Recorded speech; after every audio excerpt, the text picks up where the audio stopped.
right? Yeah. I can talk English perfectly. Uh-huh. Whatever you say, man. Reverse sweep.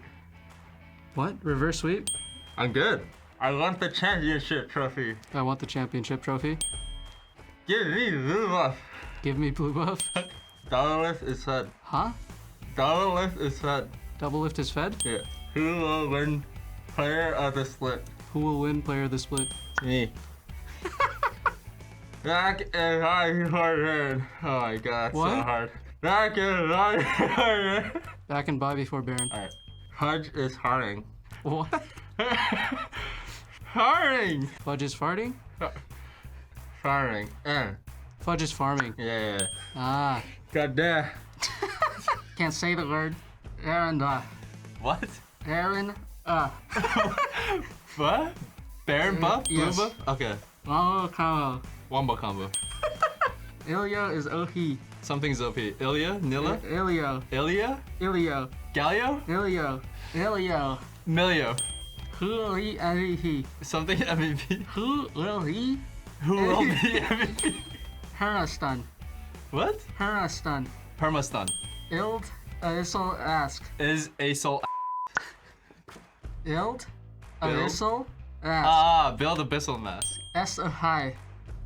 What? S is high. S of high. Pesticides. You. I'm trying. S of high. I can't get it. Does anyone else know it? Best of 5. Every sheet I had bees on it, man. I had the one with the bee, the Baron one. All I had was bees. Every single one. Yeah, the bees are impossible. Oh man, welcome back. TSM That's a high. versus the best of 5. My favorite part of Turtle there is how in his guesses, he just wasn't taking any context clues. Like literally all of them were Baron buff or in-game things. True. Just like, oh, Asol is ass. Like they put that on a card. He just thinks in his head that'll be on a card. Oh my god, it said he was getting so mad. I think it's also because when Sandy would wait and think a little bit, it feels like Turtle would just blurt out whatever came to his mind first. True. Honestly, that's just the trick of the game. You just got to keep throwing in answers. If you stop for a second, you're inting. Either way, we got Game 3 coming up. Series currently tied at 1-1. Very similar yet different drafts in Game 1 and 2. We had, I believe, 7 of the champions in game remain the same between Game 1 and 2. Yet Dignitas won Game 1 and TSM won Game 2. Really like the adaptations out of TSM, getting rid of Rakan, who feels like hands down the best engager in the meta right now from the support position, and then themselves drafting a lot more engaged. This time they are on red side, so we can't have the same first phase. Yeah, well, I guess technically we can, but. We also got Solo joining us for Champion Select. We're working you hard today, man. You're doing this Champion running back Select. and forth. You're going to be casting the game as well with Kobe and Gabby. What do you think is changing up here aside from the sides in Game 3? Well, they got pretty similar bans right now. I think the big thing is if Dignitas is going to play the Rumble first pick.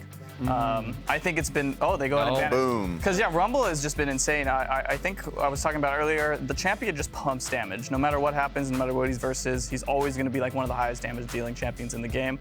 And that's hard to deal with, I mean, just in general, and especially if you don't have a great counter pick that's going to smash it.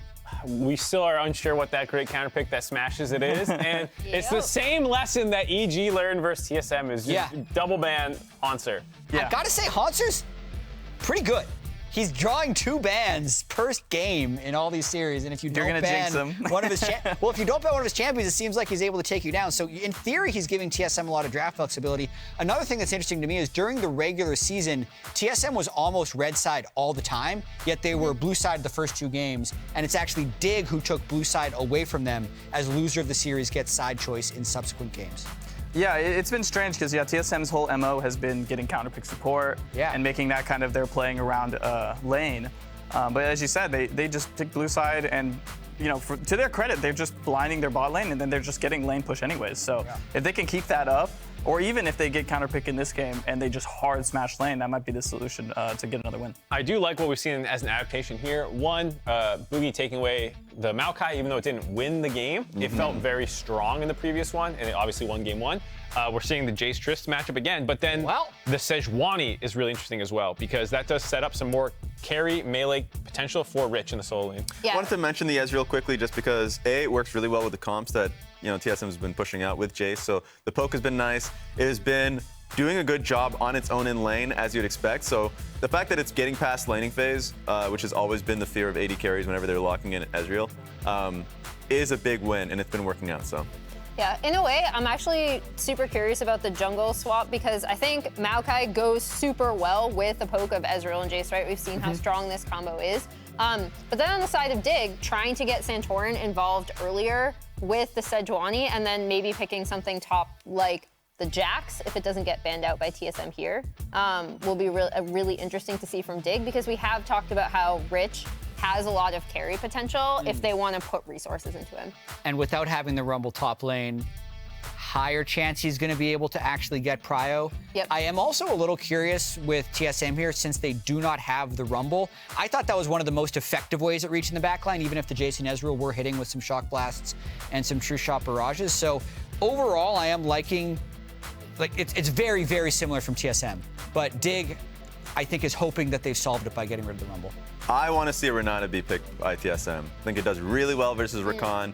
Generally, Dignitas wants to walk into them, and you're seeing a Tristana first pick. I think in general, Renata does quite well against this comp. Another Hauntzer ban. Hauntzer drawing 3 bans. To your point, Jad, I actually really like Dig's first 3 because they're going to play poke, but you have some of the best engage already. Yeah, they couldn't get Rakan in game 2 either because it was 4-5 banned. Exactly, and I think if they can just have a good 4-5 that supplements the kind of poor laning phase they're going to have from, bottom top, then they're going to be able to have a great draft. Oh, this Chime, is... Maokai support. Are you sure? Yes. Hauntzer, Maokai top. Nope. They banned out the Malphite. Chime has flexed Bringing it before. Back. No, Yeah, I think it's going to be Chime, Maokai support. Yeah. Yeah, but you never know. Oh, And Cassante for Rich Rich, it gets Cassante. through. Oh, Dig wants to win this game. And the Ziggs. They have a Ziggs weird flex going on now. I don't know. Maybe they'll Do put we it think anyway. that's Tomo I playing think it? this is Tomo. I think Oh, it's no, Jensen you're right, Ziggs. yeah, I this think is- it's Jensen Ziggs. Yeah. I would really like it mid because Tristana is a great matchup into Ezreal. You can promo push him. You have the kill pressure when you can just jump on him whenever you want. So I really like Dig's draft this game. I will see. I think either way you put the Trist mid or bot, it's going to be fine. But I really like it. They got a ton of engage. They got playmaking everywhere. And Trist solid Ziggs draft. is just so awful to deal with. You give them time with a turret and it's down. They do have a lot of range with the Trist Ziggs, but the other 3 are very short range. So I do like the Poppy addition here to stop the frontline engage from Dignitas. And you yourself have plenty of poke as well. So you can just land Jayce, Shock Blast, Ezreal Qs, poke away at them. And whoever gets ahead has tools to deal with the other team pretty easily, I think. Yeah, that's why I like TSM's comp personally is you have so much poke. If there's ever a level of engage coming at you, especially the Rakan cannot walk into this comp, honestly, with the Poppy. I think Poppy was a great pick 2 here. seconds to trade. It's Ziggs bot, baby. Jensen Tristana doing the same mid lane matchup once again. Ziggs Rakan, we'll have to see how that works out. As you can hear, Solo's made his way back up to the caster He's desk. prepping. He's already there. Kobe, Solo, Gabby, take it away. Yeah. Wait, how much could they hear? Huh? Did they hear our earlier conversation? I was surprised, Solo. They didn't make you run like sometimes people do have to do. Oh, really? Yeah, well, get in the cardio. these knees aren't young, so making it up all those stairs is not an easy task. We actually had to wheel him over here. Yep. Access ramp. But here we are, game number 3, TSM Dignitas all tied up. I know you're just with the lounge for draft. I do also, once we get into it, want to get some more thoughts on Hauntzer, specifically how he is playing in this game, but the attention that he is drawing in draft as well. Because Hauntzer versus Rich, definitely a matchup going into TSM versus Dignitas that many were looking at just because of some of the flash and the way that Dignitas played around Rich previously. But I think that Hauntzer on the side of TSM solo, it feels like some have maybe discredited him, saying, he's just playing Renekton, or in the beginning, he's just playing Malphite, but drawing out bans in this case. Yeah, I mean, anytime you're gonna get triple banned or especially double banned in the first 3, I mean, you must be doing something right. So, props to Hauntzer. He's given his team a lot of advantage in terms of draft. It's a shame they got undrafted anyways, but we'll see. Maybe. But I really like Dig's draft. What do you think, Kobe? Yeah, I just have, when we watch Team Liquid use the double Yordles, especially as your 2 carries, It just looks so good. And for so long, I feel like people have not been giving Ziggs the respect it deserves as a flex pick. I want to see how Tomo, plays it in the bottom lane. But in the LPL, they never stopped having it as an option as a bottom lane carry.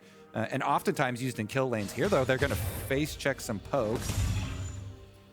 Dignitas stepping up into the tri-brush. No connect with the Q. Nice little dodge there. But yeah, the Ziggs, especially with combinations of CC champs as support, just like Rakan, you can get a lot of good plays into satchel charges to set up for jungle ganks. So I love to see this lane as a jungler.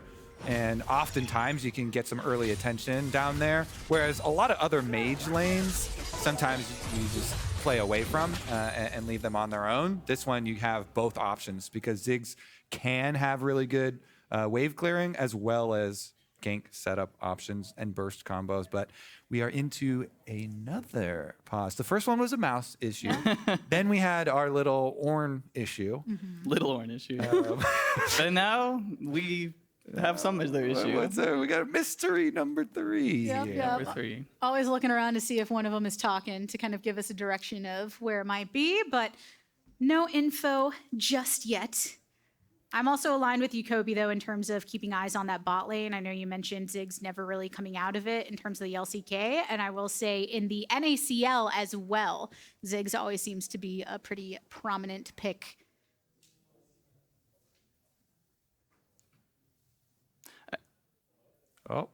And just to talk about, I want to talk about Dig Draft a little bit more. I think that one of the better things you need when you have a Ziggs especially is just a good 3v3 topside to get the Herald.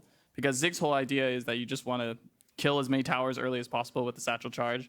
And so having the winning 3v3, as opposed to the other couple games where they're just playing against Rumble, it's not going to be possible to really win that. I think it's going to be really big for Dig. And they finally have a good matchup for Rich where he's able to win and he's not going to like auto lose. I think this is his opportunity to really like showcase why he's probably one of the best Casantes in the league. Sounds like you're really feeling the Dignitas side of this draft. Yeah, but that's like the caster curse, right? So like, this draft is so good. I swear every time I see someone tweet about how good of a draft is or how much of a diff something is, the other team just completely rolls them. I think Rich definitely had his very best games on Casante specifically, especially towards the beginning of the split too. So that could be big. For the TSM side, I feel like a lot hinges on how successful Bugi can be. Really think he is one of the main factors here, especially towards the early stages.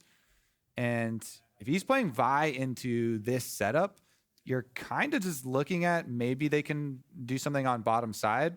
Maokai plus Vi plays. Tristana is kind of hard to get something on, especially if there is a Sejuani jungle. So we'll see about the 2 jungle early on, as we did have opposite side of the map starts. So Bugi is going to start top quadrant and head down towards the bottom side first, as we've got a couple paragraphs of in-game chat going down during this pause. A lot of literature to read here. Yeah, Bugi this game, I mean, he definitely has a hard task. I mean, there's not a great target for him to go on. I mean, he can kill the Ziggs, but Ziggs is kind of a champ where you can get all your damage off almost instantly and be impactful even if you get one shot. I think for him, he really needs to play around bot lane, try to stack up those dragons, and then put his team in his position where you have dragon advantage, maybe a slight goal lead, and all of a sudden you have to walk into, Maokai, Jayce, Ezreal, which is really strong poke comp and hard to really just face check. Yeah. So hopefully he can pull that off. I mean, he had a great game on Vi last time, so I guess he's just feeling himself, and this is what he wants to play with. And I think Bugi has definitely been one of those strengths for TSM that when you talk to other junglers in the league, yes, there's that clear top 2 of Blabber and River that everyone speaks of, but then some up for debate in that kind of 3 and 4 chunk. And you'll see some honorable mentions of Bugi and the way he's able to be proactive. I feel sometimes with TSM, because the Insanity narrative is so juicy, coming in as a sub and kind of showcasing what TSM has got going for them. Sometimes it goes a bit more quietly spoken about everybody else on this roster, WildTurtle offering kind of that secondary carry, or in some cases primary carry, and Bugi, the way he's able to synergize with the lanes to get some of the early plays when it does go their way, and seeing what he was able to do on the Vi, switching things up in the draft a bit. We'll see what can happen now, even though there does seem to be some doubt on TSM's draft and how it holds up against Dignitas. It doesn't mean that they are lacking opportunities to bring themselves up in this series, as it is tied 1-1. Yeah, I mean, the last game I really did like. Once they got to multiple items here, with your Muramana's transformed and your Spear of Sojin, when you have so much ability haste and the poke is constant, then with all of the armor penetration too, they're able to kill frontline with poke. Like, they don't even have to then land the poke onto the back line. You know, you've got the Vi Shred as well as the Srieldas coming through, and there are multiple times where even frontline members could go down pretty quickly. So we'll see about this. Also comes down to execution. One thing I was not impressed, the end of the game last time, Jensen with the Tristana rocket jump onto the Vi with a rumble right next to him. That is definitely not how you want to play the team fights with the double AD carry composition, and was a big factor in them losing that previous game, which I think was definitely winnable still at that moment. But we're pretty deep into this pause. Yeah, as you're saying, I feel like Jensen's been fine on the Tristana. I mean, obviously had a good game one, even though I feel like they just kind of picking up kills at the end there. But I do wonder, if they lose this game, we just got to change the mid matchups completely, right? I think for me, Jensen being on a mage, that's why I'm kind of a little disappointed they didn't put the Ziggs mid. Just because Jensen on a mage seems like way more of a comfort and way more of like what they need to do. Yeah, I thought with locking the Tristana so early, they were trying to go for a bit of that bait, making them think it was going Jensen's way, but it looks like that was exactly the plan for Dignitas as we get back into game. Still early at 2 minutes, so no action at this point in time. But I also think on Tristana specifically... I was going to get a little overwhelmed there. That was too much action. Good thing we paused. My heart can barely take it. Those minions so much. Needed a little more breathing room. But yeah, I think with just the other note I'll add on Tristana, I do feel like when you make a mistake on Tristana, it's definitely one of the more noticeable of the champs because you're trying to go in with a rocket jump, hoping for a reset to get out of there. And when it doesn't happen, everyone's looking at you for that mistake. So additional pressure. But not everyone on the stage looking pressure. We see some smiles, still some banter in the all chat. I mean, it is nice that they've changed the stage allocation a bit so that you can actually Oh, is face that what each they were other. speaking of during the... Yeah, I mean, it's, they had the stage like straight across with the not being able to see the other players. And so now that you get to look at each other, I mean, it's all fun and games whenever there's a pause. I am waiting for somebody to do the big kind of cross the stage taunt, stand up in the seat after a solo kill or after acing them. Flex on him. People always bring that up from Valo, but there's more downtime from Valo. In League, I feel like if you take extra time and stand up, there for sure, if people start doing that, there's going to be some time where someone gets caught, or they lose out. Plus, you have to use your time so much more efficiently in this game. It's definitely more difficult to get that in-person action. I do like the change that they made where they added little screens over the feet though now, so no feet for free on the LCS they have screens stage on the feet now. Well, I mean, they've got to protect the integrity of the players. Yes. Do you kick your shoes off when you play? Who's asking? Yes, I will admit on broadcast, I am a shoeless gamer. Oh my! I feel like it's the way to go. Yeah, I mean, I respect my floors. I don't want to get all scuffed up. So I'm honestly shoeless most of the time when casting. It's just that I've been wearing high top forces lately, so it takes more work to unvelcro and untie and then put them back on if you want to leave. So I had to switch it up a little bit. that's true. It's important to have slip-ons or some sort of if you're gonna go shoeless. Nothing's more embarrassing than losing and someone's towering over you while you're trying to tie your shoes. Yeah, that's true. And they offer a little just extra height depending on the shoe. But I don't know. I feel like there's a lot of interesting rituals that players have. Do you feel like when you're trying to play for stage versus playing at home, is there anything different that you do, or are you trying to recreate as much as possible your kind of home gaming environment? I feel like there's two different approaches. I used to be so into the performance, trying to get the maximum Get the right mindset. mindset, perfect diet. Take the same amount of caffeine before each time. I'm in the lab, measuring it out, trying to get it all perfect. But I almost feel like it's just better to try to be as casual as possible. I mean, you want to take it seriously, but just don't make it a big deal. I mean, you're not playing a video game. You don't need to be optimal. I mean, you're playing a video game. You don't need to be the perfect human. You're not in a lab. So I think for me, I'm just trying to be. Well, there we go. Clip it, everyone. That's why NA never won Worlds. You're not built in labs. Don't want to be perfect. What about you, Kobe? Were you big on that when you were playing? Yeah, I'm perfect. Oh, no.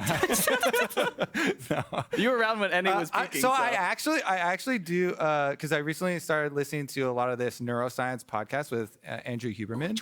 Oh, who has really, really good and well-explained tips for like small things that you can do to min-max. And since I've always been into science, it was kind of a natural listen. I would say, warning to anyone who's like looking up now, his podcasts are 2 hours long because he takes a very long time. He goes very in depth explaining how these biological mechanisms work, but definitely is a big recommend from me if you want to try and become a perfect. Do you want to share some knowledge? I mean, he does so many little things. Like there's some small things you could do. Like now I'm in the habit of like going actually outside to get sunlight in your eyes early because it spikes your cortisol. Cortisol is your stress hormone that usually, especially for a lot of gamers, stresses you out at night when it's too high at night. But if you get sunlight in the morning, it'll spike in the morning and then naturally decline over the day, so that makes it Who easier. Gets stressed out in the morning? You wake up stressed out. Then there's another episode on how you use stress to get excited and use it for positive. As we get back into the game, it's not just a stress hormone. Here we go. Rich charging up them Qs. We're back to good old League of Legends. You know, if it was going to be paused anymore, we could give that podcast over to the players on the stage for the time a little bit. But doesn't look like they'll need to be queuing that into the ears for now, as we are back into game.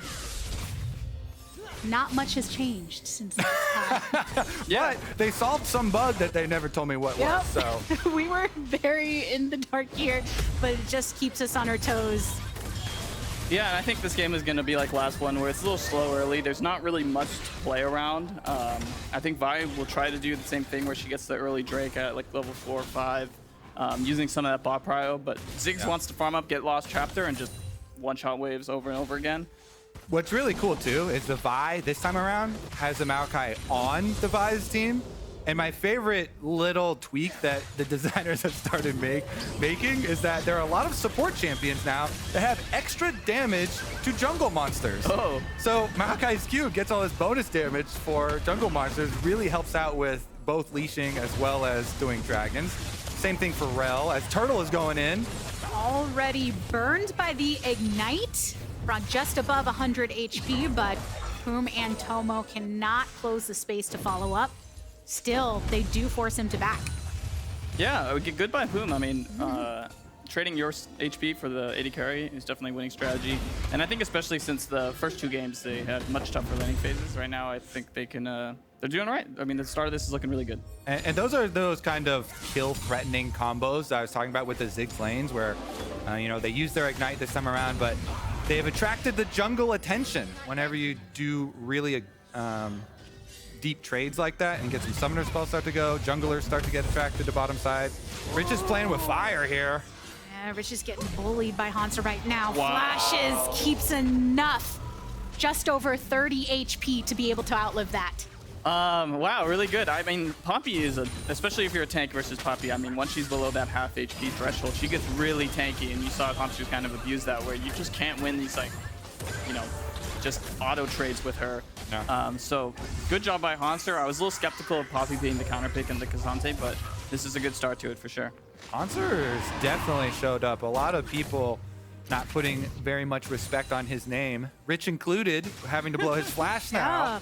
So we'll see if there are any extra openings to happen up there. But of course, Kazante is also really, really good at playing at his own tower, and then threatens you with, you know, the multiple knockbacks and moving you back in, especially post level 6, to turn around some of those kills. So while you did get the flash, still have to be a little bit careful with that champion. Yeah, and Rich still playing so aggressive. I mean, this is kind of his thing, that regardless of what happens in the lane, he's just going to try to play as aggressive, as strong as possible. And I'm not really sure if they're going to invest the resources from Bugi to really get a kill, so maybe this works out in his favor, being unrelenting. Be channeling up the queue, looking for a target, finds Santorin, who moves on forward to dish up first blood to Jensen. Such good focus there by Santorin. He does not care. Bugi's trying to Q him and keep him off mid lane, but he just goes for the flash. And Insanity did not respect the W2 flash from Sejuani. When you start your W, the first swing doesn't do that much damage, but the second swing does so much. And Santorin flashes in. Insanity does not early flash away. Thought that Bugi had him with a little bit of a bump with his Q for peel there. And Dignitas get first blood in a pretty big way. Let's take another look. Goes in for the trade. We know this, the short hop, the explosive charge. But here's where it is. Santorin's like, I don't care. I'm running straight past you. Boom. Q, flash, you're dead. Nicely picked up there. Yeah, and this is really big because, I mean, they already had us. Now they have a really big lead on the mid lane. And the fact that Jayce doesn't have Dirk, and he's not going to have Dirk for the next few minutes while he's laning, I think it's going to be really hard for him to even deal with the pressure. Because Tristana is going to instantly clear the waves. Maybe they can even get the dragon up this. And Jensen now with the Noon Quiver, a kill to his name with first blood. And we know that Tristana likes to get ahead, get that level advantage to increase that range. Ziggs and Tristana are going to be such big threats to these towers later on into the game. Poome making his way back bot though. Good little adaptation too. As Poome made his way back bottom, he drops a control ward in that dragon to see if the Vi is going to do the same thing. Start up that early dragon, try and make use of the early denting blows. Because they definitely have the firepower this time around to take the fight and maybe even stop them or take the dragon themselves. I'm really liking what I see so far. I mean, it was a kind of a question of, can Dig play like the other side, playing a little bit more early game? They're playing a little bit more lane pressure. And even though they don't have such hard lane champions, oh, this could be a kill. Going for it over the wall. Rich grabs Hauntzer, flashes towards Try, does have Vi standing by. Bugi creating enough pressure where Rich can't follow up. Yeah, the earlier play where he got Rich's flash was actually a protection play for himself to pay himself forward so he does not die in a solo kill. And level 5 Vi not gonna cause too much threat there to Rich. Yeah, I'm a little bit confused what Boogie's doing. He must be one creep off of 6. Oh, he's really close, yeah. Super, there's 6. But Rich did get a glimpse of him. He did, and I don't know, weird game plan by TSM. I mean, it just seems like they're a little lost without the hard lane pressure that they had in the first couple games, because not only are they not getting objectives or really getting leads anywhere, but Boogie's like a whole level down from Santorin.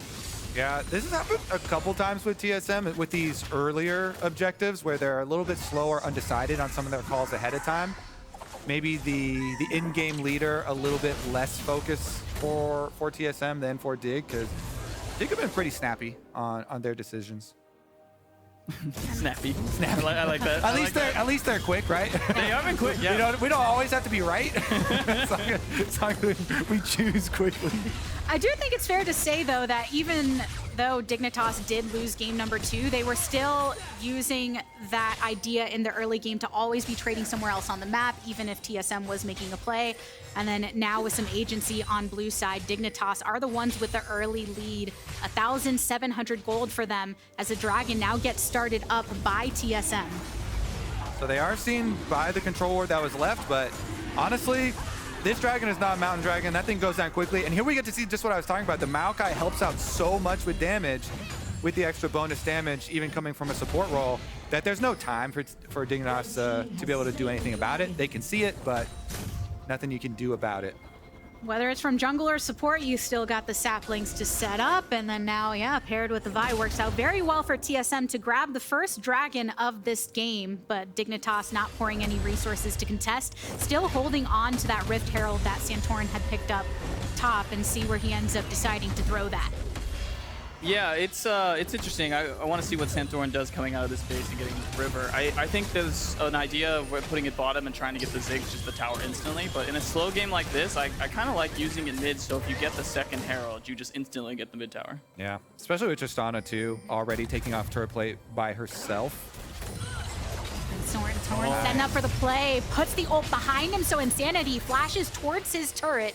Chime is nearby and Bugi as well, making his way through the jungle. But there's that Rift Herald we were talking about. Even Poome making his rotation so that Dignitas can go for this crash. There's the Nature's Grasp from Chime, but knocked up on the entry. Bugi retreating towards the turret with the flash and the True Shot barrage coming from downtown. But Dignitas still being able to sustain themselves through that damage. They get multiple plates off of this and do have a wave to continue pushing forth. Jensen on the Tristana with the help of Tomo on Ziggs can just take that turret down. And again, look at how clean the plan was there from Dig. You could tell they made that call. Hey, Rakan, W in on the Vi immediately because we've got Ziggs already in the river to add the Ziggs damage on top and try and make the turn. And even though Dig don't get that kill, they still are able to bring the Ziggs to the Rift Herald turret.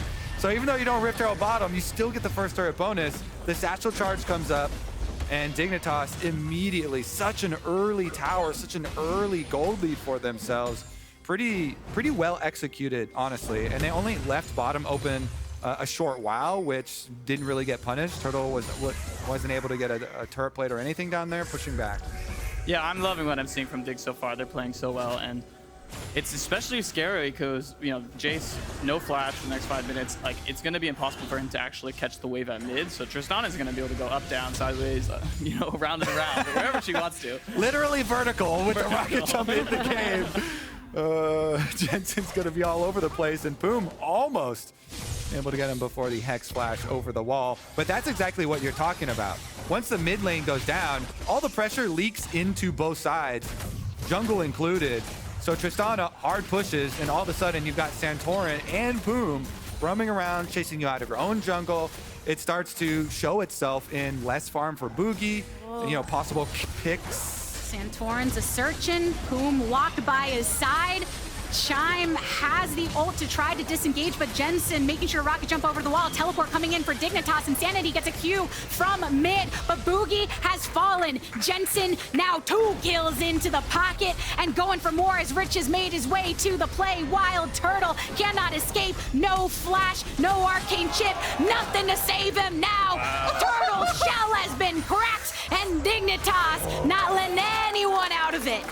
Oh, Rich! Oh, Rich Casante! How I've missed you! Flashes in for the kill on the Turtle. Dignitas are not going to let TSM have any moment of safety. So much pressure after mid tower is down. We're immediately setting it up. It just happens. They get the pick into the jungle. They teleport even as well to get even more forward. And Jensen's able to go back upside. I lost a couple turret plates on the cross map play, but that's not nearly what they were able to get. Yeah, this is really good. It's what you want to do. Take advantage of the fact that you have first move mid, and you have the long range from Ziggs, which even helps. Yeah. And I think it's kind of funny that Kusante, at first she looks like kind of a bad TP, but he makes it work. He says, no, I'm not coming here for nothing. I'm going to get a kill. The classic top laner mentality comes in, goes immediately onto Turtle. And then hits that Q3, yeah. Just the tip of the Q3. As soon as that thing lands, though, he's like, I'm going for this. Calculated, barely escapes too. The sapling's not able to explode in time. No little tick of damage. Nicely executed from Dignitas. The only question now is, can they keep it up? Because it's a very quick pace they've set for themselves. And look at the gold. Jensen, pretty rich right now, despite Rich not being Jensen specifically. 6.5 gold. And now Chime just wants to create space for this Rift Herald. It's TSM that are looking for something to try to offset the momentum that Dignitas have been building within this game. I've noticed that Poome is very much a fair weather emoter. When they are winning, he's all about the emotes. Oh yeah, thumbs down when they're winning. But when they are losing, he was quiet. He was so quiet. Quiet as a mouse. He never emotes his own mistakes. He's definitely a win more type of shameless type of emoter. Pretty funny though, because this game he's got the freedom to do it, and now he's going for Insanity. In with the quickness, charmed up. Jensen rocketing on in to make sure he gets another kill for himself. And Dignitas keeping their eyes on Bugi, retreating towards the turret. Chime has to flash away, but cannot outrange what Jensen has to offer. Double kill for the mid laner, and following up for more. Hauntzer setting himself into the grave soon enough, seeing if he can bring someone down with him, but that is not the case, as Rich is feeling good on the K'Sante. Like Kobe said, we missed him on the K'Sante, and able to set up with the rest of Dignitas. Not an ace, but nearly that. All right, it's a massacre. It's a massacre now. It's a massacre now. That last one looked a little demoralizing. There's these small plays where like your Vi Q just right in front of him, and you get knocked up by the Rakan and killed right in front of his face. And oh my God, it is looking like a disaster for TSM. Poome, as we were talking about, he started out the play up on top by the tower, and they get the first kill. Observables are so zoomed out, we get to see the K'Sante work down on the bottom side too. But yeah, as you mentioned, Turtle also goes out. That's the Rakan knockup I talked about right in front of Tomo. It's just like, oh, TSM, they couldn't get anything here. Yeah, 3-1 for Dig, right? Is that what I said earlier? 4. Oh yeah, games. Yeah, 3-1 for Dig, right? Yeah. Totally. Yeah, I mean, they're running away with this. I'm not sure what TSM can really do. Hopefully, they're going to need some really help from Dignitas to get back in this. But I want to see what they do. I mean, when you're in a game like this, especially as a player, I mean, you want to keep trying, but it's pretty demoralizing. You kind of just want to be able to focus on, like, you know, what we're going to do next game. Thinking about, like, you know, what champs are we going to play? What's really the problem? Trying to diagnose, like, why you're losing these games. And looking at it for TSM, I think they're going to have to make some drastic changes, especially in the mid jungle. I think that the Vi, although they won the game last game, kind of wasn't the solution. I think it was just kind of like a good pick. So hopefully they can go in and draft something that's just something that they can actually play mid jungle effectively, because right now they're just unable to really snowball with their strongest players, which is Insanity and Bugi. Just past 17 minutes in, and Shelly's gonna set the second charge onto this inhibitor turret as Dignitas stretch their gold lead all the more.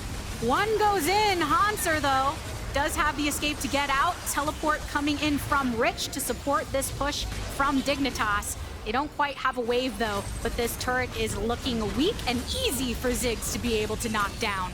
Yeah, turret's looking real weak this patch when Tristana Ziggs are in the game, and this is why I love the comp so much. The double Yordles, the Demolitionists, you can snowball insanely quickly because you just take all towers. If that team gets Rift Herald, oh my God, it's insane. We saw what happened mid lane, exploded that tower, such a big gold lead just balloons, and Ziggs can also make all these follow-up plays where we're seeing so many off-screen ultimate follow-ups to his teammates making picks. It just really do like that duo carry, as Team Liquid, of course, were the ones to kind of lead the charge with APA, bringing it in and getting a lot of other teams on board as well. True, and I think, at least for talking about draft a little bit more, that I think that they've really found their solution to the Ezreal.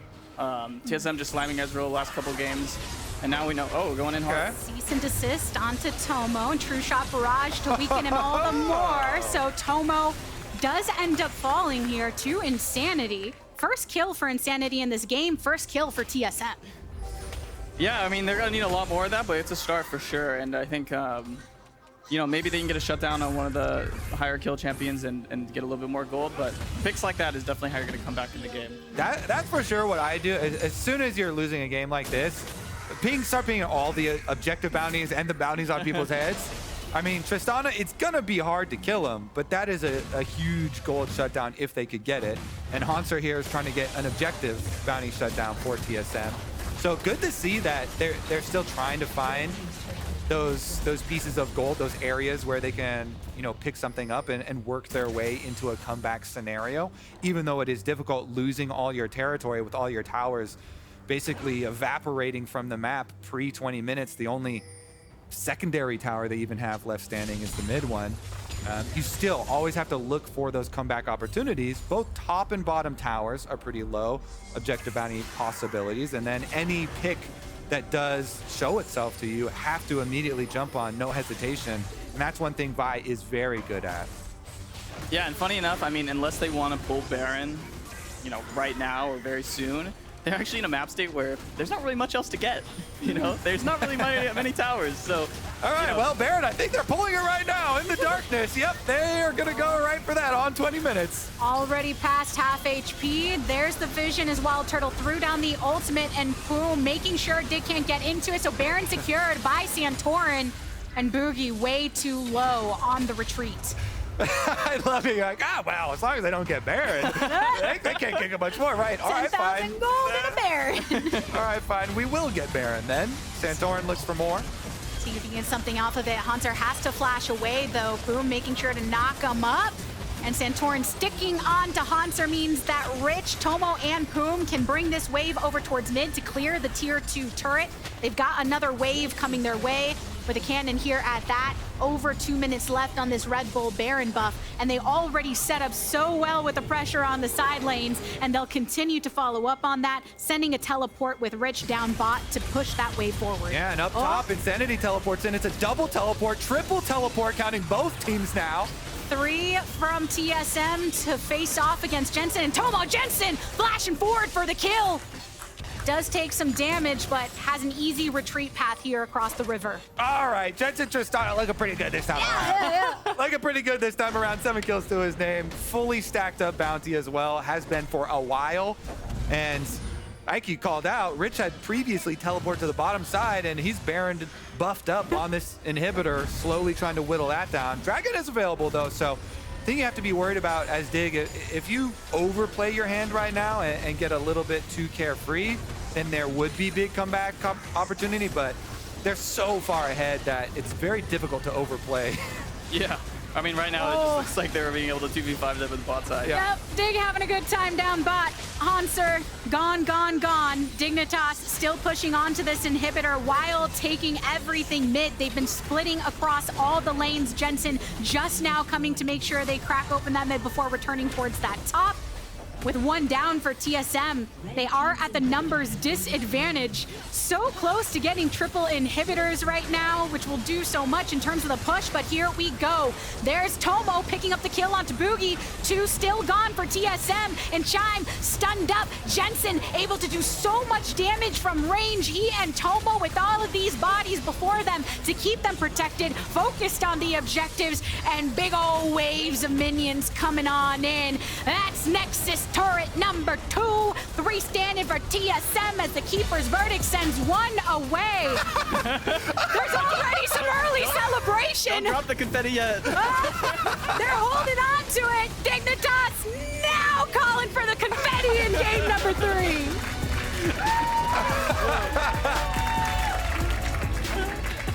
Oh, that was hilarious. Prophetic music coming up here. Now they'll know LCS is scripted, guys. Yep. Finger slipped, oopsies. But we all knew it was coming. And Dignitas, holy moly. Yeah. They kept up the pace in this game. I love how they never let one moment for TSM to get back into it. They completely decimated every single building on the map with the double-elimination composition. Very, very good look here for Dignitas. Very promising for the rest of this series. That is a strong 2-1. Yeah, and I mean, they got a lot to deal with for TSM because they have so many draft questions, and not only that, but I feel like they just aren't playing that well. And I feel like they've been a lot better than this leading up to playoffs. So I hope they bring it back and do something more. So my prediction is a little bit closer to being right. They'll have a moment to take a breath and reset before the next game. Everyone at home, remember, from now until August 6th, you can use your MasterCard to make a purchase from the in-client store and save your card on file to be entered for a chance to win a trip to League of Legends Worlds 2023 or a set of 8 Player of the Week statues. I hope you have the space for it because they do look really pretty side by side. Let's head on over to the LCS Lounge to break that one down. Thank you very much, Gabby. We are now standing by on match point. Dignitas up 2-1. Yep. Just like 2 of us predicted. The other 2, not so much. I'm flipping. Look, flipping, you joining I'm us? flipping. You lost Yeah, let's go. Let's go. Woo! Let's go. Yeah, woo! I never flip. That's my thing. Right? I am very good at owning my losses. I'm not. Oh, God. Well, let's take a look at how they did it. Picked up the 3rd game here with the Demolitionist combo, the Trist, Ziggs, Yordle, Madman, Madwoman, blowing things up combination. Yeah, and we talked about with this draft, we did want to see Santorin get involved early with Really lanes, nice with the Sedge. gets Jensen ahead, and then these turrets don't stand a This chance. was 11 minutes they did this. Ziggs Trist is so... Ugh. What? So something about this game that worked really well for Dig is every time they were like setting up to just do the turret thing, TSM would be like sloppily trying to defend it. So Dig also just got a bunch of kills with it. Rich got this nasty solo kill on Ezreal, and we cut it out to show the turret being Yeah, we don't need to see that. It doesn't match Like the this story. is another one. They could have like they were gonna just walk up the Rift Herald, but they just get a 5-for-0 ace. This was a crazy skirmish also because it was, I think, 18 minutes in the game again here where they're just diving between two turrets for 4v4, killing all of them. And again, off camera, we don't acknowledge him, Rich soloing Ezreal for the second time. We're not going to show it though. I guess I'm the one that built this one. I built this real. Don't acknowledge it's Yordle Demolitionist. We don't know what Cassante is doing. Doesn't make sense. But man, he's a good Cassante. He's a very good Cassante. Man. Yeah, like... It's a really obnoxious snowball-y comp Yeah. that give credit to Santorin. No, Santorin. There's a lot of S's here. Santorin. Two junglers. Yep.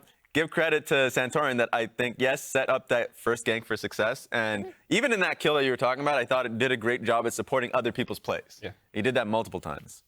Definitely was a huge playmaker. Jensen as well. The cool thing about this is he's on match point, which means he's trying to keep his Worlds run alive. Yeah. We were talking a lot about this in the pre-show. Jensen has attended 8 straight Worlds, most ever, and also the most Worlds attending player. And he's done it from 7th place before. He's clutched up when he's needed to. 2015, they actually missed playoffs, did it through the regional qualifier. He's come through the gauntlet multiple times. He's also done it as the 1 seed a couple times on Team Liquid. 3 seed back in 2020. 2021, it was the 2 seed. Last year, he also won the split on Cloud9 coming in halfway through the year. And you guys called it a narrative prediction at the start of the day when I saw Jensen in the hall. I still believe it. And I just remembered that this guy clutches up whenever he needs to. Like, yes, Insanity has been an amazing performer for this team, but when I just, like, actual just blinders on Jensen versus Insanity, I think to the last 8 years of him running through NA mids to make it to Worlds. And I thought, why would it stop today? And I predicted Dig 3-1. And I gotta say, it's been impressive seeing him do it on Trist. He's not usually either a marksman player or an AD player. It's always been like he mostly plays standard control mages, will sometimes dip into assassins when needed, but otherwise, this is a pretty new look. I don't know how many career Tristana games he had, but it's single digits for sure. Yeah, he's really good at being able to, I think, fill whatever the team needs from him. Which is the case in this case, like the fact that he's able to pull out the Jayce or the Tristana, or it's meta, which you need to be able to play these picks, including Azir, but like he plays it at a proficient level, and even though we're talking about him pretty heavily, it's just right now it's the top lane show. I feel like it's the Rich Wow. show. The 2 solo kills on Ezreal had something to do with that game? It may have something to do with Are you giving credit to Rich? I have to. You gotta do it. I think he's buying me over. It was Cassante he did it on. Yes, it was, but look. If you have a good Cassante, that's all you need. So TSM, they are on match point. They are one of the most historic orgs of all time in the LCS. This is pending their own news, potentially their last split in the LCS, trying to stay alive, trying not to get knocked out here. Hauntzer and Turtle were a huge part of the legacy, trying to keep it going. We'll see if they can step up potentially in this 4th game. Yeah, To win 2 in a row. it would be bittersweet if this ended up being TSM's last series. They've had a nice story this split. Very little was expected of them coming in to the split. A lot of us had them in 10th place. They made a run, got the 6th seed, but lost in the upper bracket, now down 2-1. So we'll see. There's a lot on the line potentially here for TSM. Yeah, and I think the players that we're highlighting here, and WildTurtle and we're choosing red side too. But yes, WildTurtle and Hauntzer, they've been in this position before, and Hauntzer specifically has talked about being in a more leadership-focused position where he's like being able to lead the boys in moments like these. So I don't think they will be phased, but it's going to be a tough hill to climb. So staying on red side, I think is interesting. I wonder what they'll want to adapt from the draft, because maybe they can take away the Tristana. Yeah, I was going to say, like, either taking away the Trist or Ziggs just so they don't have to deal with that combo. It's really interesting to me that they chose red side, because that tells me that they, once again, are like, oh, our draft was okay and maybe our execution was rough, which we saw in the salty run back draft too. Yeah, they have historically played a lot of red side this split, something they're very comfortable on. They love getting counter pick support for Chime. This time around, maybe they'll do that because Hauntzer ended up getting the Poppy. I would say they've played Jayce, Ezreal 3 times in a row. They probably practiced something else. I want to see something else in Game 4. If they're going to go out this way, don't do it with this. Chat is calling for anything but Jayce and Ezreal. We'll see if they'll end up doing that, though, on the other side of the break. And Dignitas keeping their eyes on Bugi, retreating towards the turret. Chime has to flash away, but cannot outrange what Jensen has to offer. Double kill for the mid laner, and following up for more.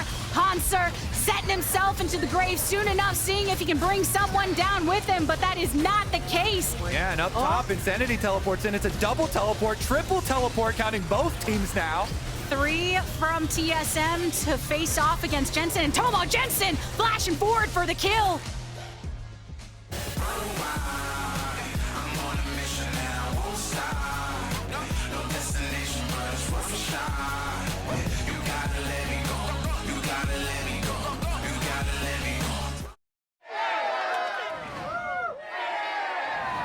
Red Bull gives you wings. Red Bull gives you wings. With Verizon's new My Plan, I get exactly what I want and only pay for what I need. Now I'm in charge of my plan. Introducing My Plan from Verizon. You get exactly what you want and only pay for what you need. And it all starts at just $30. It's your Verizon.